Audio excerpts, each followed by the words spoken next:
We know it's Masters Week. No Masters. Tiger not defending just yet. But for those baseball fans out there, you're in the same boat. No baseball. 2 weeks into the season and not one pitch has been thrown.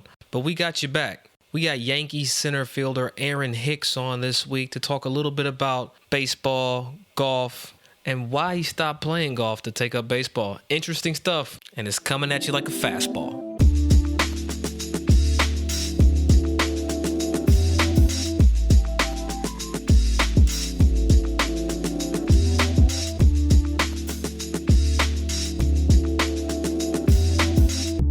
Welcome back to the show, the Birdies Not BS. This is new host, Aaron Hicks, with, of course, Cheyenne Woods. Thank you, Doug thank Smith.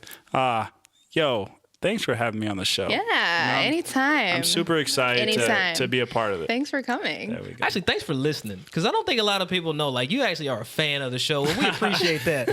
I don't know if that Our number one fan right Right, here. you know what I'm saying? Like, the way he just looked at me right now, I'm not sure if he was like, yeah, I don't really be tuning in like that, but I heard the intro and I heard Cheyenne was going to be here, so I'm going to just show up. Nah, man, I definitely do listen. I definitely like hearing the stuff that you guys talk about. Well, I appreciate It's that, different. man. Appreciate that. But, Hicks, a lot of people don't know. Yes, you play baseball professionally, but they don't know about your golf side. They don't know how much on-course preparation goes into playing golf for you. So what's it like, playing under the lights, but also getting between those ropes? I mean, it's fun. It's definitely something that I have passion for. So, whenever I'm able to get the opportunity to go out there and play golf, it's something I want to do. Well, when you talk about play golf, you don't play like a normal. You're not like a 12 handicap. You kind of you hover around scratch. Nah, man, I gotta keep a low profile, man. I gotta win some bets. Keep telling all these You people can't get that Oh, handicap too low. okay. Yeah, I've heard about that. I don't know Yeah, about it, but all I've heard right. about Well, it. let's take two. I heard you're around like 6. Yeah, I play a 6 handicap. And I play around scratch golf. I actually grew up playing golf, so it's definitely something that I enjoy to do. How often are you able to actually play during the season? You said your off season's from November. Tell me, because I don't even know. To February. November to February. That's not an off season. So That's a spring break. Mid-February, yeah. So Okay. November to mid-February. So that's when you play your most golf, or are you playing a lot during the season as well? No, that's when I play my most golf, is during that time. During the season, I really don't play that much. I might get a round in every now and then during the All-Star break, but I normally like to focus on baseball during baseball season. So, talk a little bit about kind of growing up. I know you're a Cali guy. You grew up playing junior golf, right? And then got to baseball kind of in a unique way. So how did you get to go from golf to baseball? Well, it all started out when I was like, 5 or 6 kind of playing. Then I started playing in tournaments, started winning tournaments, and then I remember Winning tournaments, not just playing. He's winning. He was winning. winning events. Yeah, you gotta sneak that in there. It was kind of just happened kind of weird. I promised my dad, if I win a tournament, I was like, yo, can I get some golf clubs? And he was like, yeah, like which ones you want? At the time, I think it was like Ping Eyes was like the club that came out or something like that. I was like, I need those, right? And Big Bertha. Oh, Big Yeah, Bertha. That's back. That's back there. That was the club, though. Yeah. That definitely was. See, I thought Hicks was younger than that. Like, he's telling his age, too. Is he? I'm sliding in there. I'm just, go ahead. So anyways, I play the golf tournament. I win the tournament, and I'm expecting to get some clubs, and I didn't get them. So from then on, I was like, man, I don't want to play golf no more. So at that time, it's kind of when my buddy was playing Little League, and he was like, yo, you want to join my team? And I was like, yeah, I ain't got nothing to do. I'm not playing golf no more. So I joined the team and ended up making all-star team my first year. Wow. And now I'm in the big leagues. Fast forward, he's playing with pinstripes on. Wow. So did you stop playing golf completely and then you picked it up later, or how did that happen? Yeah, so I picked up golf probably my first year of pro ball, so when I was 18. So I stopped when I was like 13, picked it up again when I was 18. Wow. During the off season. I need something to do. Needed some. Right. Because that's a long time, in between baseball season. And they're two very different sports, but at the same time, they have somewhat similar swings, I guess. What's your biggest take on switching back and forth between baseball and golf? How is that hard for you, or what mentally do you have to kind of keep in mind when you go back and forth? I mean, for golf, I kind of got to slow it down. You know, in baseball swinging, like you just swing as hard as you possibly can, and you know, kind of try to make contact. You know, because I mean, if you're trying to work on a power swing, you gotta, you know, be able to utilize everything within your body to be able to create as much bat speed as you can to be able to make solid contact. So, you know, and then when you switch to golf, you gotta slow everything down. Like you gotta work on your tempo, you gotta work on a whole bunch of other things that takes real touch to get involved in. So you go from just swinging the sledgehammer to now you got to just paint lines with clubs. I'm so glad that you said that, though, because every time I play pro-ams and I play with these guys, they always try to just smash it and hit it as hard as they can. Yeah. So even coming from a guy who professionally does that, you know, as his job, you understand that you do have to slow it down, and that's like the biggest part of the game. So Hicks, you've played in a few of these pro-ams. What do you see when you're out between the ropes and these things? You know, Cheyenne sees guys and their egos and not wanting to play an up tee. But what do you notice? Because I'm sure people are asking you for golf advice as well. I mean, I don't really. I can't. I mean, you know, like I don't do it professionally, so I'm not going to give you advice on something that I don't know about. You know, like. So I kind of just have fun with them. I mean, that's essentially all I can do. You know, like I hit the ball pretty far, so they just kind of just enjoy that part of my game, and you know, just kind of go out and drink with them, and kind of just enjoy being, you know, kind of in their presence. What has golf done for you, be it professionally or in business or anything kind of off baseball? How has golf either, you know, set you up or brought you around different circles of people? How has that been? I mean, it's been awesome. I mean, I essentially get to meet all different kinds of people, you know, that I wouldn't meet just in baseball. You know, in baseball, it's just us on the field, and there's really no interaction with fans too much. But in golf, like I can hit a ball and then start chatting it up with the, you know, whoever on the side next to me, and kind of start you know, get to know him as a person, get to know what he does for a living. And, you know, it's given me great opportunities. I mean, that's pretty much how we met. And, you know, and that's, you know, my first time meeting Cheyenne. So, I mean, there's different things that happen that give you an opportunity to meet people.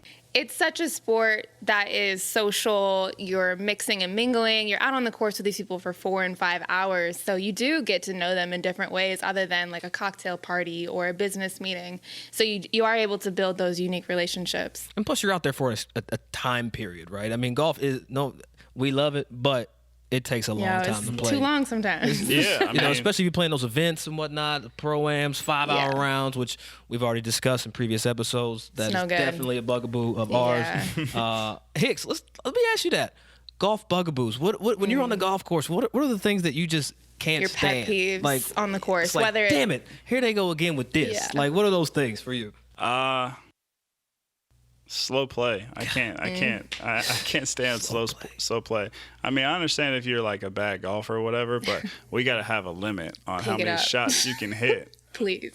That and man. Yeah, you on the spot for sure. I know. I can see that. I don't like guys that say they're better than what they are. Like after a shot? Like, yeah, so like, you know, I'm showing up to the course, you know, I'm getting ready to play. You know, like, I don't really care if you're good or you're bad, but like, if I'm showing up to field and you've been talking mess the whole day, then you're a, you know, +3 handicap, and I get there and you shoot a freaking 85, like. +3 at the local putt course. Yeah. Something's a little off. It's like I had a hole-in-one at putt. Something is a little off there. Yeah. All right, so we got to do it. Our producer is asking us to jump into a quick little rapid fire with Aaron Hicks here. Aaron, I'm going to ask some questions, and they're going to be awkward coming from me. So I'm going to ask you a couple, and I'm going to let Cheyenne kind of ask the 50-50 ball. So okay. I'm going to just let her do it. I'm going to go right down. Favorite color? Blue. Favorite movie? Ooh, that's 61. What is that? Is that a baseball movie? It's a baseball movie. You can't even go rapid fire when you talk. I know. I'm like, I want to know why. All right, 61. I'm going to have to add that. Favorite childhood pastime? I got to ask. Can we put the Jeopardy music on during this part right here? I don't want that. Oh, man. I don't know. It could be anything. Golf? No? Nah. I gotta go. I'm gonna go with baseball. I'm gonna stay with that. All right. Because I mean, it's America's pastime. Oh, All right, I should have not used the word pastime. That's where we messed up. I'm gonna let Cheyenne ask you the next question though. All right, I don't know what this means, but soft or strong? Mm-hmm. Right. I mean, it could be grip. It could be like the aggression. Personality. I'll take strong. Okay, strong is good. Spicy or sweet? Sweet. Favorite golf course? Ooh, that's a tough one. I'll go with Spyglass. Oh, that's mine too. They all said the same course. What's your number one bucket list golf course that you haven't played? The old course. St. Okay. Andrews. And favorite drink? Jack and Coke. Okay, let it out. I got one question, only because you play for the Yankees. Pinstripes or solids? Pinstripes. All right, that's it. And that was rapid fire with Aaron Hicks.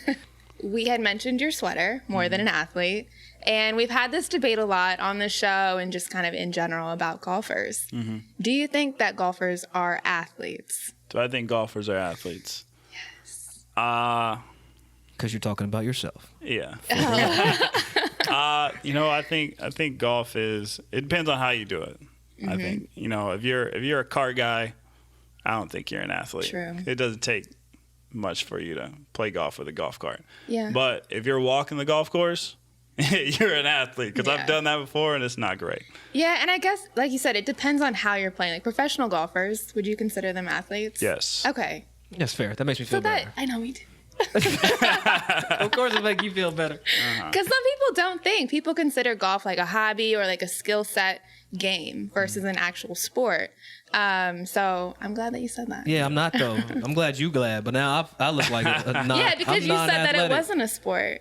I don't remember what I said for the record. Okay. They'll have to listen back to that episode. But what I can say is, in this part of my golfing career, I'm definitely no longer an athlete. Because give me that cart, or push cart. What about push carters? No. Shout out to my push cart people. Push cart brigade. What's happening? That's a 50-50 right there. Come on, technically all right, walking the course. Take the 50-50. I'm still walking. Yeah, but It's you just- don't have the bag on. I'm just getting my roll on. Like, you know what I'm saying? It's smooth. See, I don't know. I like I'm it. gonna take the 50 on the high side. But all right, so one thing we talked about last week, Hicks, that I do want to talk a little bit about with our listeners, because I didn't know all of the facets that kind of go into bat fitting. Right? Mm-hmm. Most people that listen to the show, they know about club fitting and making sure your numbers are right. How does it work in baseball?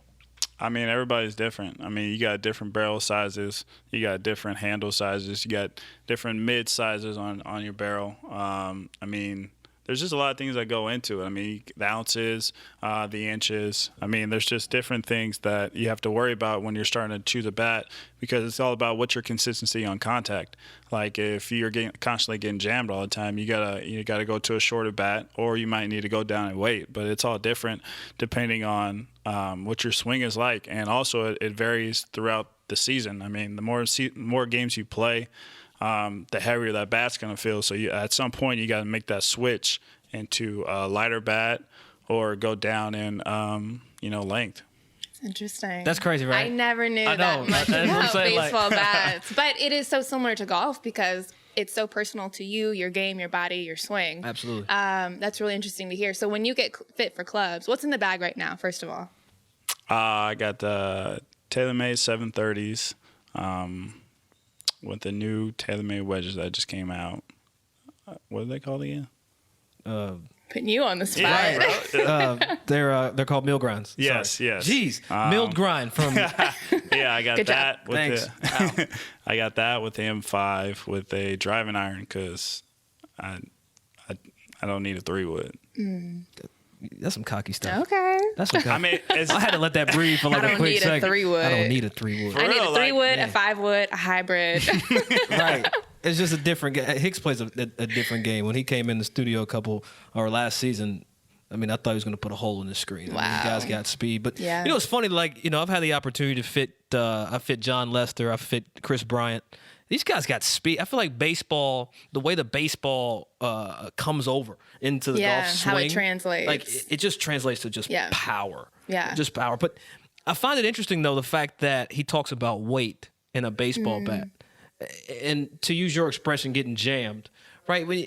And I would equate being jammed, right? Inside pitch, getting jammed. I would equate that to possibly being over the top, right? Where you run out of room. You don't have room. You run out of room. Right. So just being able to know what kind of shaft is right for you, what shaft length. But in golf, Hicks doesn't have to worry about lie angle for a bat, but Right. we have to worry about lie angle. So if you're a player that's Right. kind of coming over the top and getting left, you might want to look at a steeper lie angle. Something to help you out a little bit. But it just goes to show you how crucial having the right equipment is, right? I mean, Yes. right now you're going through some equipment changes with new stuff going into 2020. Yeah, and I'm learning that tinkering is not always the best. Sometimes you just got to stick with what you got. Because stick I've with been what trying to go works. back and forth with my driver, and my driver's always my best club. I hit a lot of fairways. I'm average in distance, but I don't think distance is worth sacrificing accuracy. Absolutely not. So for me, I'm going back to what I've been playing for a year and a half. It's always fun to try the new stuff and to mess around with whatever's Experience it. coming out this year, but you have to go back to what works for you. Have you played the same bat for a while, or is that the same in baseball? Yeah, no, it's definitely the same. Because, I mean, the things that we kind of have to switch with is just bat companies, So different companies come out with harder wood that's going to make your ball, make you hit the ball harder and make it go farther. So, therefore, like right now I'm with Victus, but I was with Louisville Slugger for Shout out to KY. for a ton of, a bunch of years. And I just switched over about 2 years ago. So, Which would be like going from TaylorMade to Titleist, right? Or how does that work in baseball? I mean, that's essentially what it is. I mean, you're going from a company that you've been with your whole career and you know the people. And then now, you're dealing with a different company that you have to start to get used to different people around you. How fast are my bats getting in? Like certain companies take a long period of time for them to get their bats in. And now you have to deal with that and calculate that into your season, because you can run out of bats and you could be on 3 bats and be like, oh, snaps, I forgot. Yeah. Yo, can I get some bats in? And all of a sudden Takes a now it's minute. 3 weeks later and you got to get 3 weeks. So I guess that's like us having wedges. Sound Like we like, always yeah, have an you- extra wedges, set you of gotta- you wedges, gotta have 'em. having them in rotation. It's a good point, brother. Can we just dive into that just a touch? Yeah. You're getting ready for the season, right?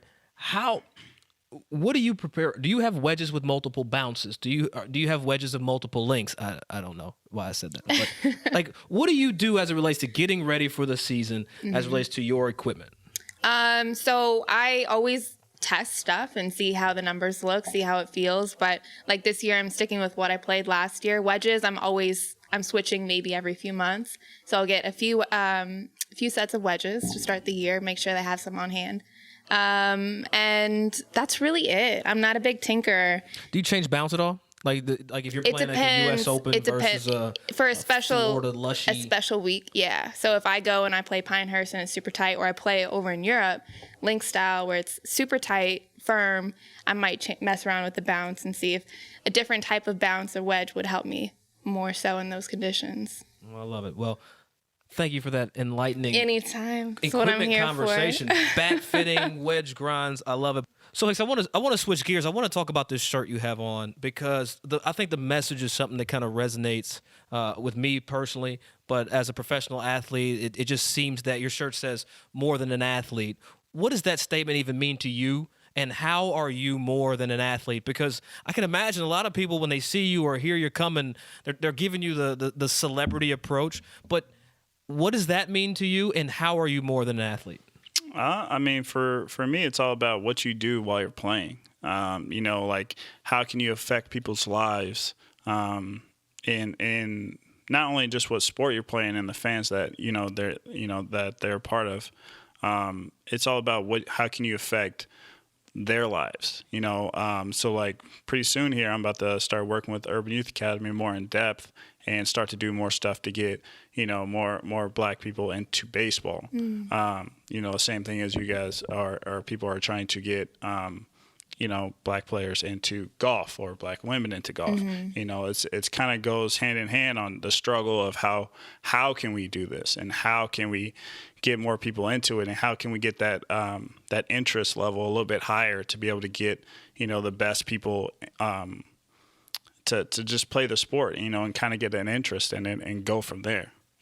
So being a black golfer, being a black baseball player, it sounds like there's some similarities in the lack of youth swell that we expect to see. Do you notice the same things in golf that you see in baseball as relates to the accesses? Because from my vantage point, and not to be disrespectful or just ignorant, but I feel like baseball's way more accessible than golf. Is that true, or do you see that, or what do you see from your vantage? I just think we just lack in opportunities. Like there's not too many baseball fields that are going to be in black communities or have access to gloves or baseballs or even bats. Because, bats are running like $450, for one bat now. I didn't realize that. And like now things are just starting to get more expensive. Yeah. They're just not in the community. So, the only thing that we can truly affect that is, like I got really into baseball, because like my buddy kind of gave me an opportunity to be able to, it just happened at the perfect time for me, and, I had a ton of baseball, fields around me. So it just worked out that way where most people don't. Mm-hmm. Like, and, a lot of it comes down to like, I want to play baseball because he looks like me. Yeah. You know what I mean? Yeah. Like That's platform. like very similar to golf. Yeah. Of just being able to connect with somebody that's in the sport. Oh, he does that. She does that. She looks like me. Maybe I can do that as well. Whereas before, you never thought maybe that was an avenue for you. Yeah, it's like and not to be rude, but I thought baseball, basketball, football, right? That's what Black folk, Hispanic folk play. I thought there were equal doors open for those sports. Talking to you, it seems like there's not the access that I actually thought there were to that sport. Not at all. Or the barriers of entry, if you will. Yeah, but I feel like now it's more about Latinos, Latin Americans, or I should say, are starting to have more opportunities because there's a ton of them that live in the same community and they are involved with each other. And that's where they're strong at. And now in the Dominican Republic and Puerto Rico and Venezuela, like they're just cranking out baseball player after baseball player because like they go back and they are there with their community. And, it's kind of one of those things where we got to start to come together and start to figure out ways to start to hit that avenue a little bit harder to be able to get what we want. Yeah. I'm just really shocked to hear that kind of the battle that I feel like Cheyenne and I are so keen in fighting in golf. It's pretty much the same in baseball.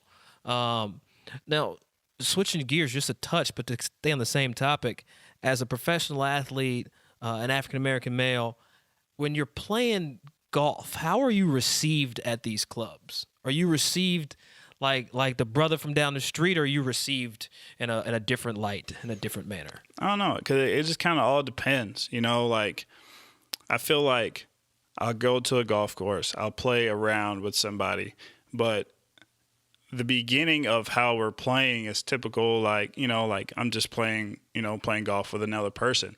But as soon as they find out what I do, things change. Quick, imagine. You know what I mean? And that's it's understandable. You know what I mean?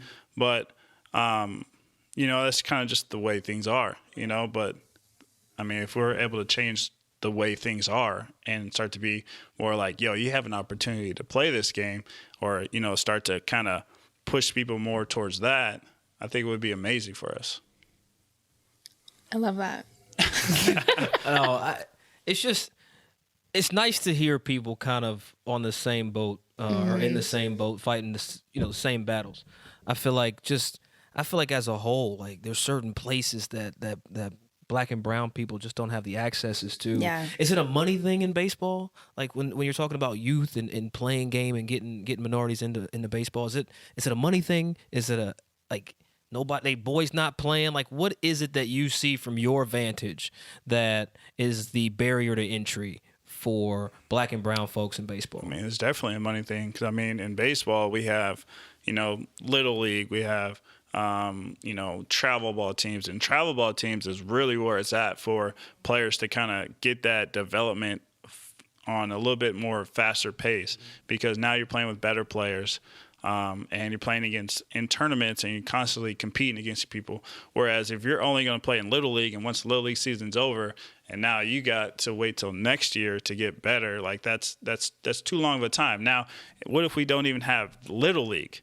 Like you're even more behind. Everybody. Exactly. In other countries too. Exactly.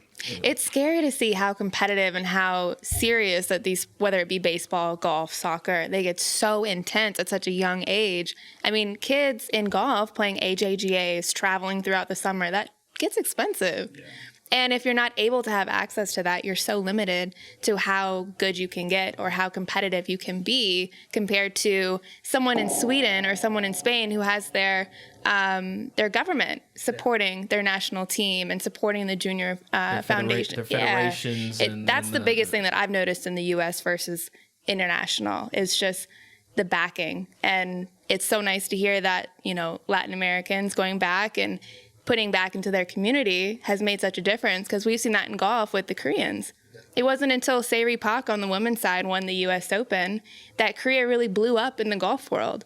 So that is really all it takes, is just that little bit of influence and platform. And also, I mean, there's so many people playing golf in Korea that indoor golf, simulator golf it's huge. It's unbelievable. I mean, that's really the biggest golf market right now is Asia and specifically Korea. Yeah, South Korea. Yes. I'm not going to talk about that. I can't say that on camera. But no, we talk all this stuff and we hear these angles and whatnot, blah, blah, blah, blah, blah. What do we do about it? It's like I can only do so much. You can only do so much. So what is it that we got to do to get kids in baseball, to get kids in golf? Well, I don't really care about kids playing baseball, but I want kids in golf. But to answer that question, I think it's pretty much you just show up. Yeah. Show interest. That you feel like this is an avenue that would help them get them out of the situation that they're in.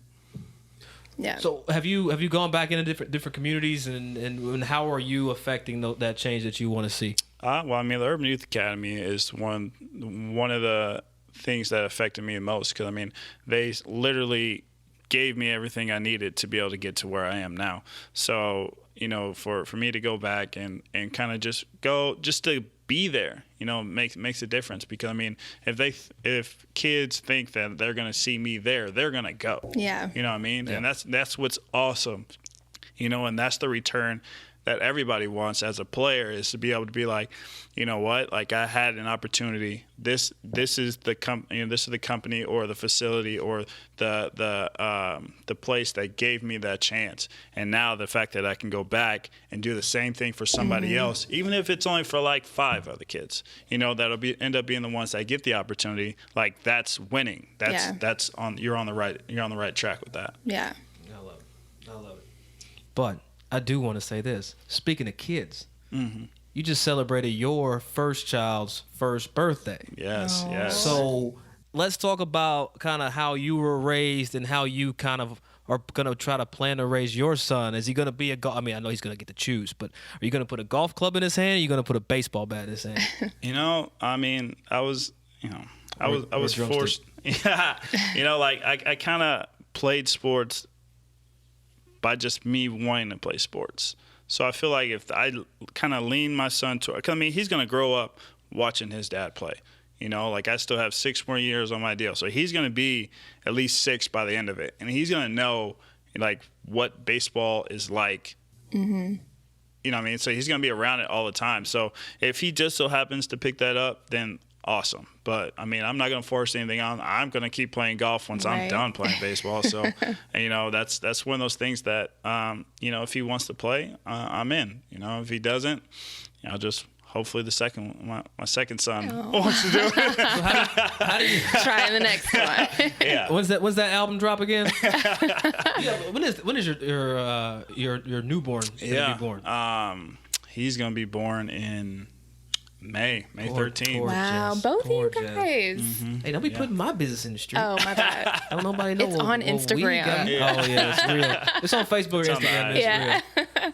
And all I know is I'm looking forward to our kids playing junior golf. Are you definitely going to put a club in their hand then? You know what? Not to be cliche, but I'm gonna take the Earl Woods approach. I might not put a club in their hand, but they're gonna see me at the course all the time, as much as possible. I want the golf cart with the stroller on it. Yeah. You know what I'm saying? I want the stroller with the built-in bag, and I just got the little baby out there just getting it. That's what I want. Oh, I love that. If they make it, I might have to get I'll that be their thing coach. fabricated. I'll be their coach. Anti-shy. Yes. There we go. All right, so you're a special guest, and we put it out on social media. So we have actually a question from a listener specifically for you. What can golf do that baseball is doing in order to grow the game and to create access to the sport? I think it's more just about academies. Being able to try to give people the opportunity to play the sport. Because, we have a ton of academies. We got the Urban Youth Academy in Compton that I came out of. And then I think we have another one in Atlanta. There's things called the RBI. I think there's all kinds of things that are just meant for, black players to kind of go there and, kind of showcase their talent and see what they got. I have a lot of buddies that if they had this opportunity going up, like that they would have a chance to make it, and so I feel like that's kind of where it's at. Yeah. That makes a big difference, though, just to have opportunity. Yeah, but the thing is, the USTA does this. Like the U.S. Tennis Association, they have academies here. They have a model that works. Yeah. Like you look at Sloane Stephens or even Coco. Like they're coming out of these academies, and it's just, why has golf not gravitated toward this academy model where you bring in and you put out? Yeah, I agree. And the academies that we do have in golf are so elite and so expensive that it kind of defeats the purpose of getting it into the kids' hands. That was a good question. Shout out to Top Golf God for sending that through.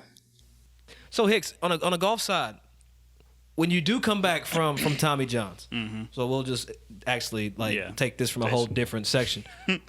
Based off of kind of last season and things that you saw with your golf game, what are kind of the things you struggle with and things that you try to always work on when you're out there practicing and playing golf? Things I definitely struggle on is off the tee. I'm the complete opposite of Cheyenne. That's what's automatic. It's just more. So I have a lot of speed, and I have trouble trying to figure out what shaft works best for me. Do I go stronger or do I go? That in between for me seems to be the hardest thing for me to get.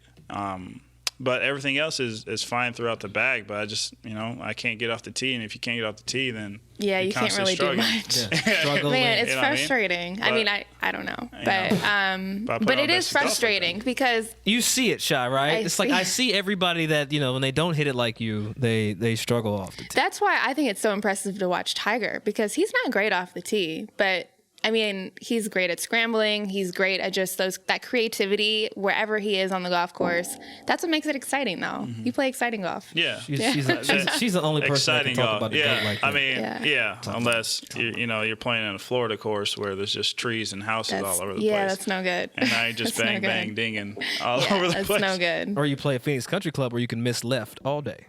And have perfect angle into the green. See, yeah. No, I go right.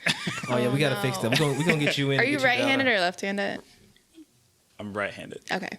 Sorry, was that a stupid question? He had to stop and think about it. I know. He was like, hold on. Should I not have asked that? Well, no, because it's just it's different. In baseball, I hit on both sides of the plate. So. See, that was So he's a that's switch interesting. hitter. So you should have said switch hitter, man. But I'm not a switch hitter in golf. You're actually right-handed in everything else you do, but in baseball you can go both ways.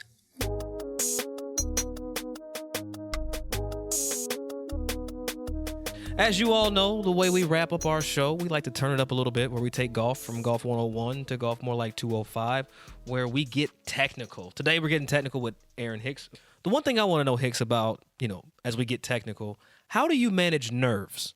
Like, I imagine when you get to the plate, there's got to be some type of either anxiety or some type of just extra energy. Like, how do you manage, or how do you keep your chi balanced as it relates to golf and in baseball? I only get nervous in golf. 'Cause I just done it so much that it kind of gets to the point where it's all about being comfortable with who you are. and what kind of baseball you play or what kind of golf you play. So I mean, if you're a guy that gets nervous on the first tee, chances are like, you know, just play your game. Do what you've been doing your whole life. And I mean, a lot of people get nervous on the first tee because they're worried about what other people around them are saying or doing or whatever.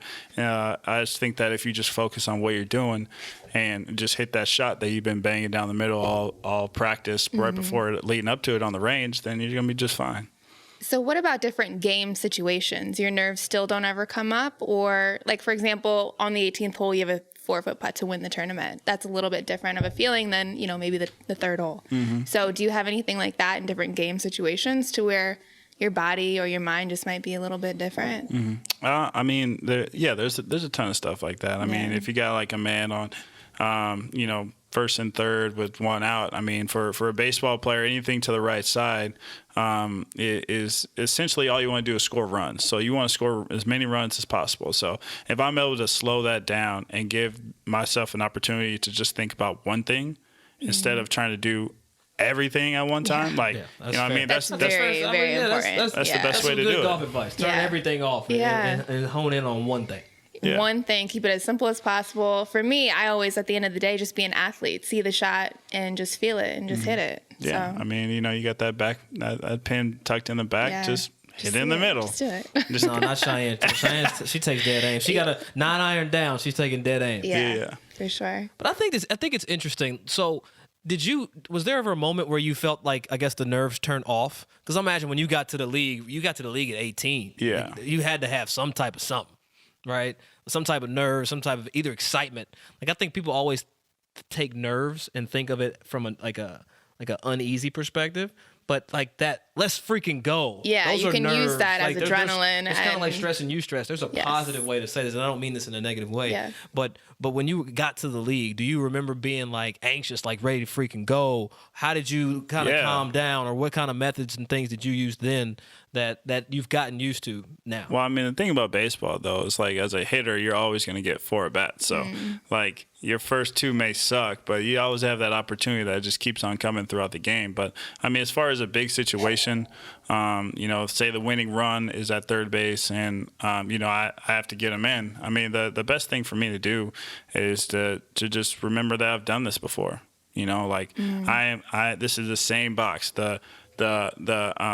You know, the mound is only so far away. Like everything is the same. Yeah. You know, nothing changes from me being in the minor leagues to me now in the big leagues. Nothing changes.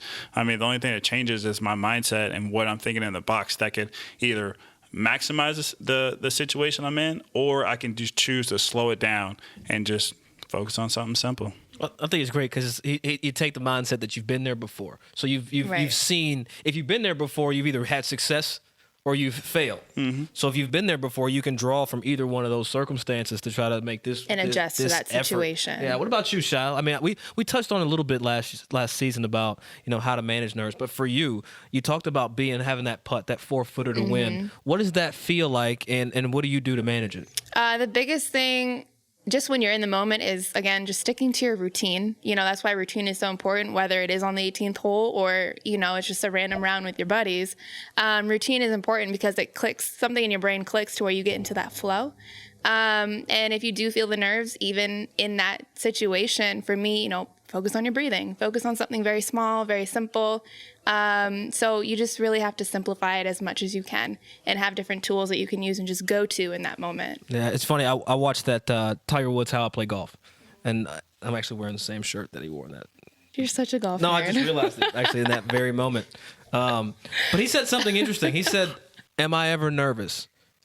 You better believe I'm nervous." Yeah. Right? And Isn't that refreshing to hear? It is. Like it's great normal to hear. I feel like you should have nerves. You should feel that feeling of adrenaline and just energy, or else something's wrong. You know, it's funny. When I was playing full time, when I felt nerves, I always tried to like really figure out where my start line and my down line was. Like that was the only way I could distract myself enough to try to like visualize the shot, to say, okay, I'm going to start this ball at the tree just left of the bunker, and I want to end it at the leaf on the right side of the other tree next to it, right? And if I could somehow connect that shape, and then I would ask myself, what color is the ball flight? Right? It sounds so I silly, know, but I it sound actually, like lame. when I went to a Like, sports psychologist and we worked on putting, they're Hicks over here literally, like, what the hell are they talking about?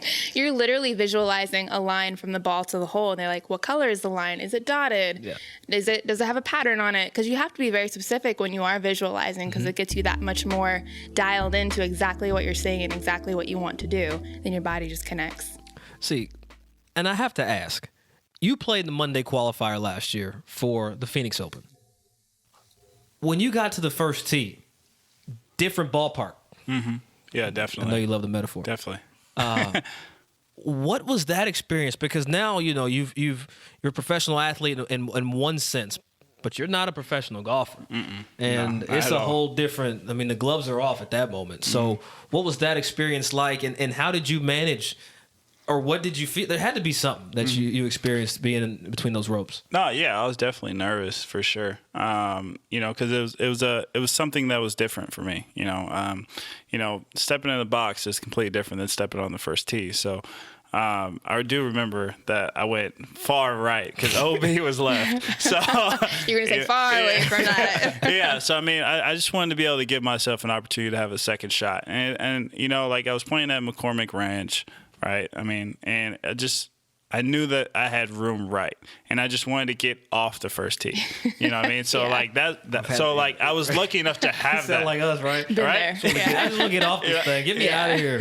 But yeah, I just wanted to give myself a chance to get off the tee box, and I remember I went through my bag about 3 times because I was gonna be like, yo, I should just hit an iron, but I was like, but that's not me. That's not the way I play. Yeah. So I was like, you know what? Give me that driver. And I got the driver. Good for you. Banged it out to the right.